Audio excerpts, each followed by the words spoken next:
Knowledge number 1 में मैं मोतीलाल पांडे आप सभी का स्वागत करता हूं। यदि आप मेरे चैनल में नए हैं तो चैनल को सब्सक्राइब कर लीजिए, लाइक करिए और अपने दोस्तों को शेयर कर दीजिए। यदि आप मेरे चैनल को सब्सक्राइब करेंगे तो मेरी आने वाली वीडियो की नोटिफिकेशन आपको मिलती रहेगी। तो चलिए वीडियो को चालू करते हैं। चलिए बच्चों, आज हम प्रश्नावली 2.2 का प्रश्न नंबर 1 का 5वां करेंगे। यदि आप लोगों ने अभी तक प्रश्नावली 2.1 और 2.2 के बाकी के प्रश्नों के हल नहीं देखे हैं तो ऊपर आई के बटन में आप क्लिक करके देख सकते हैं, या फिर इस वीडियो के डिस्क्रिप्शन में आपको लिंक मिल जाएगी, वहां से देख सकते हैं, या इस वीडियो के अंत में स्क्रीन में आप क्लिक करके देख सकते हैं। तो चलिए क्वेश्चन नंबर 5वां हल करते हैं। लिखा गया है टी की घात में 2 - 15। इसमें से तो कुछ कॉमन निकलेगा नहीं, तो हम इसको चलिए बना लेते हैं। आप देख रहे होंगे कि ये टी की घात में 2 - 15, इसको हम ए की घात में 2 - बी की घात में 2 फार्मूले में बना सकते हैं, है ना। तो हम 15 के लिए क्या करेंगे, ध्यान से देखेंगे। आपने एक सूत्र पढ़ा होगा कि √a इंटू √a बराबर सिर्फ क्या हो जाता है, a। इसका मतलब ये है कि अगर हम, या इसको ऐसा लिख सकते हैं, a बराबर √a ध्यान से देखिएगा, है ना। चलिए a की जगह मैं अगर क्या रख दूं, 15। ध्यान से देखिएगा, a की जगह मैं क्या रख दूं, 15 रख दूं, ठीक है ना। तो क्या हो जाएगा, √15 मतलब मैं 15 की जगह √15 गुणे √15 2 बार लिख सकता हूं। तो चलिए हम लिख लेते हैं। टी की घात में टी को क्या लिख सकते हैं, टी गुणे टी, ध्यान से देखिएगा, और 15 को मैं क्या लिख सकता हूं, √15 गुणे √15, है ना। ये ऐसा क्यों लिखा जा सकता है, थोड़ा सा आप और समझेंगे इसको। जैसे मैं इसको अगर आगे हल करूं तो 15 आना चाहिए, है ना। तो चलिए देखते हैं, 15 गुणे 15, है ना। आप समझ पा रहे होंगे, 15 में 15 का गुणा करेंगे तो 225 आएगा, है ना। और 225 का वर्गमूल क्या हो जाएगा हमारा, 15। इसलिए इसको ये लिखा जा सकता है, 15 को ये हम लिख सकते हैं, ठीक है। अब आप समझ पाए होंगे। चलिए अब टी गुणे टी 2 बार है तो मैं इसको टी की घात में 2 लिख सकता हूँ। √15 गुणे √15 ये भी 2 बार है, तो मैं √15 की घात में क्या लिख सकता हूँ, 2।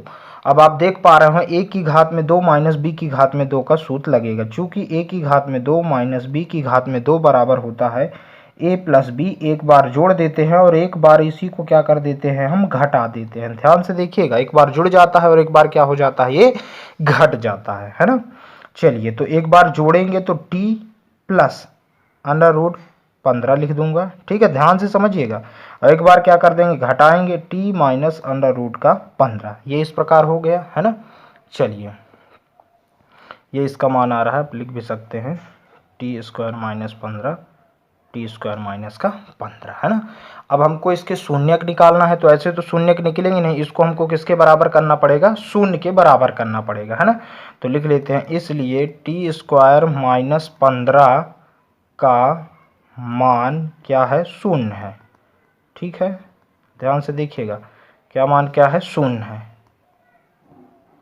तो क्या हो जाएगा, इसके जगह मैं क्या रख दूंगा, शून्य रख दूंगा।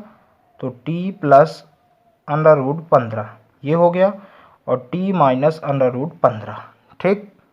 चलिए इसको इधर लिख देते हैं पूरे को हम, टी प्लस √15 टी माइनस का √15 बराबर क्या हो जाएगा, शून्य हो जाएगा, है ना। ध्यान से समझिएगा। अब एक एक को मैं किसके बराबर करूंगा, शून्य के बराबर। तो क्या हो जाएगा, टी धन √15 बराबर 0 और टी माइनस का √15 बराबर 0, ठीक। चलिए प्लस का इधर आएगा तो ये माइनस का हो जाएगा, है ना। और ये माइनस का इधर पक्षांतर होगा तो किसका हो जाएगा, हमारा प्लस का। तो 2 शून्य का आ गए, है ना। अतः ध्यान समझिएगा, टी की घात में 2 - 15 के शून्यक कौन कौन से शून्यक हो गए, बताइए।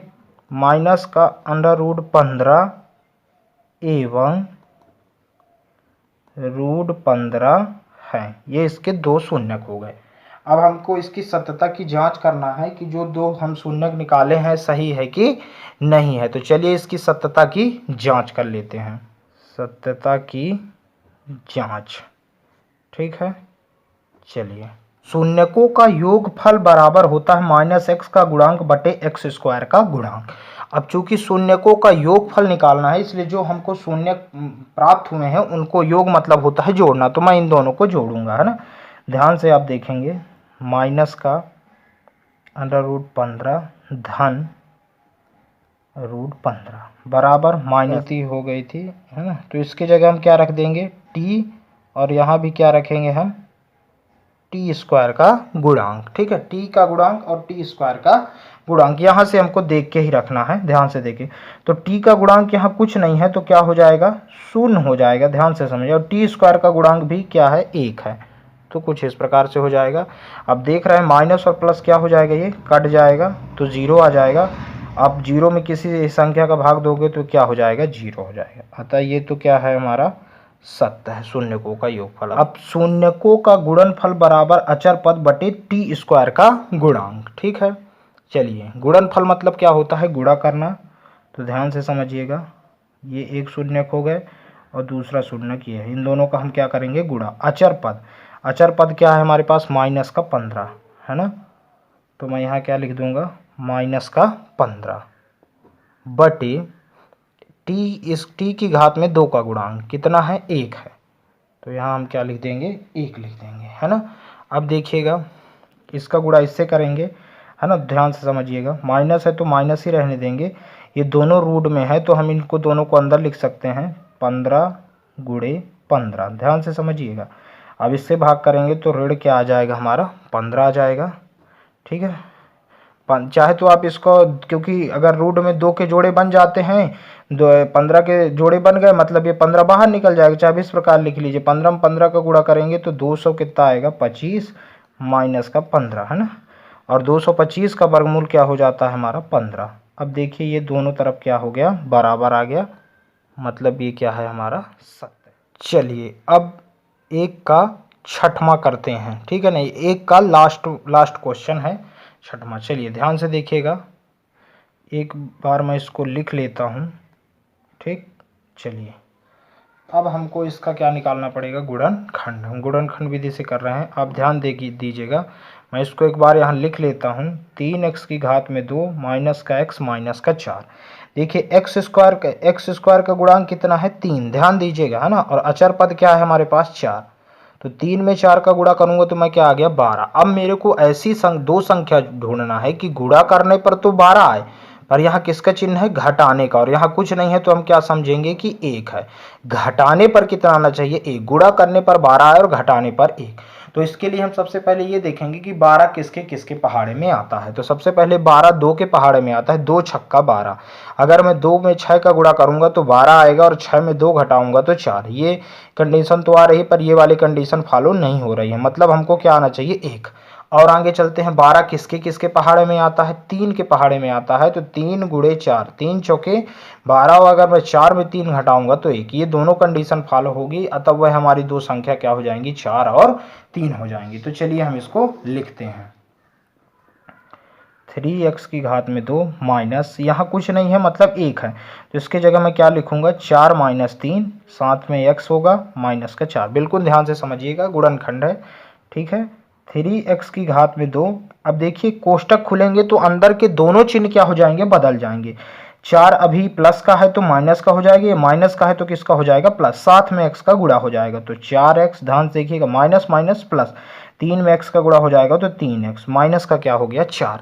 अब हम दोनों तरफ क्या करेंगे, दोनों 2 2 का जोड़ा बनाएंगे। कैसे बनाएंगे देखेंगे, 3x की घात में 2 माइनस 4x, एक ये जोड़ा बन गया। ध्यान से देखिएगा, धन 3x माइनस 4, एक ये जोड़ा बन गया। ठीक है, चलिए अब ये दोनों जोड़े बन गए हैं हमारे। अब यहाँ ध्यान दीजिएगा, अगर यहाँ माइनस है तो यहाँ माइनस ही आएगा, अगर यहाँ माइनस, अगर यहाँ प्लस आ रहा है मतलब आप कहीं ना कहीं क्या कर रहे हैं, गलती कर रहे हैं। ठीक है, अब चलिए दोनों में से क्या बाहर निकाला जा सकता है, आप देख पा रहे हो कि यहाँ भी x है और यहाँ भी x है, जो दोनों में है वही चीज़ बाहर निकाली जाएगी। तो मैं x को यहाँ से बाहर, x के अलावा और कुछ निकाल नहीं सकता, x बाहर निकलेगा तो यहाँ 3, यहाँ 2x है तो सिर्फ यहाँ 1x बच, यहाँ से x बाहर निकला तो क्या बचा, 4 बचा। ध्यान से देखिएगा, 3x माइनस का क्या हो गया हमारा, 4। अब ये बताइए कि यहाँ 3x माइनस 4, 3x माइनस 4, ठीक है। अब यहाँ से तो कुछ बाहर नहीं निकला, तो हम क्या समझेंगे, क्या निकला है, एक बाहर निकला है, ठीक है। अब ये देखिए दोनों में है 3x माइनस 4, 3x माइनस 4, तो अब हम निकाल लेंगे 3x माइनस का 4, तो बचेगा क्या, x प्लस का 1, है ना। ये किसका मान आ रहा है, 3x की पावर 2 x माइनस 4 का। ये सब यहाँ आप लिखते जाएंगे, है ना, ऐसा कर लेंगे, यहाँ वही संख्या को हमको लिखना है, ठीक है। चलिए अब हमको इसका शून्यक निकालना है, तो इसका मान क्या होना चाहिए, शून्य होना चाहिए, है ना। तो हम इसको क्या कर लेते हैं, ये शून्य है, इसलिए यहाँ लिख लेते हैं 3x की पावर 2 माइनस x माइनस 4 का मान शून्य है, ठीक है। जब ये शून्य है तो इसके जगह मैं क्या लिख दूंगा, शून्य बराबर 3x माइनस 4 x प्लस 1। देखिएगा 3x माइनस 4 और x प्लस 1 किसके बराबर कर दूंगा, शून्य के बराबर, ठीक है। अब हम एक एक को शून्य के बराबर करते हैं। 3x माइनस 4 को किसके बराबर किए, शून्य के बराबर, फिर x प्लस 1 को किसके बराबर, शून्य के बराबर। हमको x का मान निकालना है 3x, ये माइनस का इधर पक्षांतर होगा तो प्लस में, ध्यान से देखिएगा x बराबर 4, 3 गुणे में है क्या हो गया, भाग में, तो x का मान क्या आ गया, 4/3। इसको देखिएगा ये प्लस इधर आएगा तो माइनस, मतलब हमको दो शून्यक प्राप्त हुए, एक शून्यक 4/3 और एक शून्यक प्राप्त हो गया हमारा -1। तो अतः हम लिखेंगे ये दो शून्यक हमको प्राप्त हो चुके हैं, है ना। चलिए तो हम लिखेंगे अतः 3x की घात में 2 माइनस x माइनस 4 के शून्यक क्या क्या है, 4/3 एवं -1 हैं।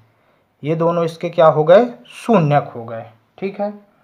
चलिए अब हम इसकी सत्यता की जांच करेंगे कि ये शून्यक सही है कि नहीं है। देखिए सत्यता की जांच करेंगे तो शून्यकों का योगफल बराबर -x का गुणांक बटे x स्क्वायर का गुणांक। या अब ये ध्यान रखिएगा, यहाँ x है तो यहाँ x ही आएगा, है ना। मैं कई बार गलती कर चुका हूँ, x की जगह t लिख देता था या t की जगह x, तो आप ध्यान देंगे कि अगर यहाँ x है तो x ही लिखेंगे, यहाँ t है तो t, यहाँ b है तो b, है ना। जो भी रहेगा उसी का हम मान लिखेंगे। तो शून्यकों का योगफल क्या होगा, योगफल मतलब होता है जोड़ना, है ना।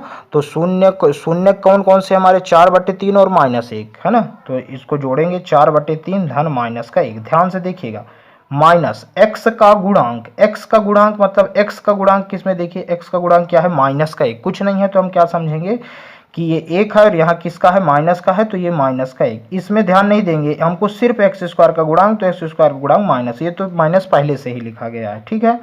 अब देखें x स्क्वायर का गुणांक, x स्क्वायर का गुणांक क्या है, 3 है, तो इस प्रकार हो जाएगा, है ना। अब 4 बटे क्या हो जाएगा, 3 प्लस माइनस -1 हो गया, है ना। माइनस माइनस क्या हो गया, प्लस हो गया, 1 बटे क्या हो गया हमारा, 3 हो गया, है ना।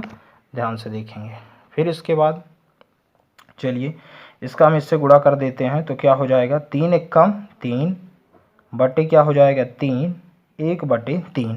अब आप 4 में से 3 घटाएंगे तो 1 आएगा, ध्यान से देखेंगे, 1/3 बराबर 1/3, दोनों तरफ 1/3 1/3 आए, मतलब ये हमारा क्या है, सत्य है।